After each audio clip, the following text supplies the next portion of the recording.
Hello, I'm Karl from the Mac and Forth Show, and today we're going to review Pac-Man Party Royale on Apple Arcade.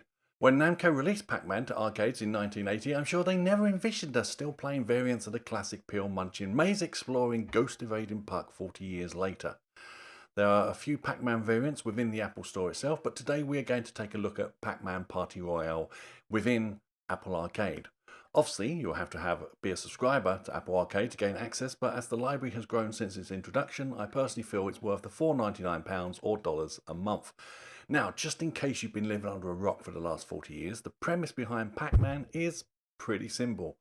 Navigate your Pac-Man around a maze while avoiding ghosts. Occasionally you can munch a power pill that will give you a power up, and you can turn the tide on the ghosts, allowing you to chase and munch them. Once you've cleared all the pills from the maze, you start a new one.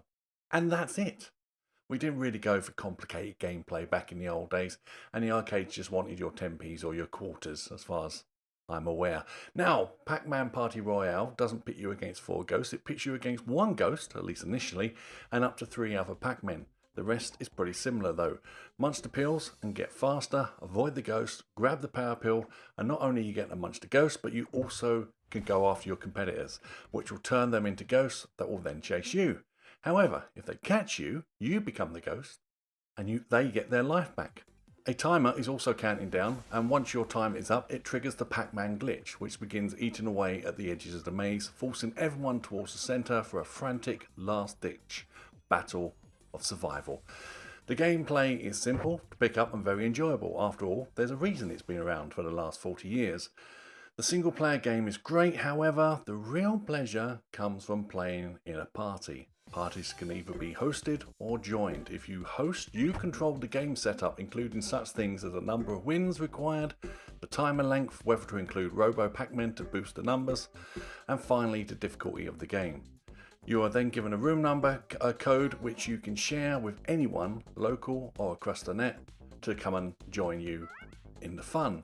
And joining a party is very similar. Your host sends you their code, you enter it and join. Job done.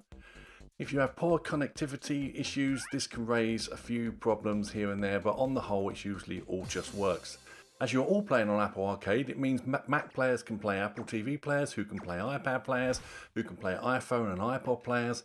In fact, any combination, as long as their devices can access Apple Arcade.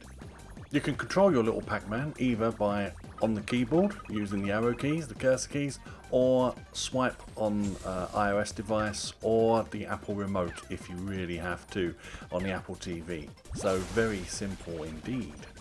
With its simple premise, competitive gameplay and fun presentation, Pac-Man Party Royale is a worthy download and a credit to Apple Arcade. If you've enjoyed this content, please hit the subscribe button and notification bell to stay up to date with our latest content, or check out the Mac and Forth Show podcast on your favourite podcatcher of choice. I am Karl, and this has been a Mac and Forth Mini Arcade Apple review. Until next time, everybody out there, stay safe and be nice to each other. Bye!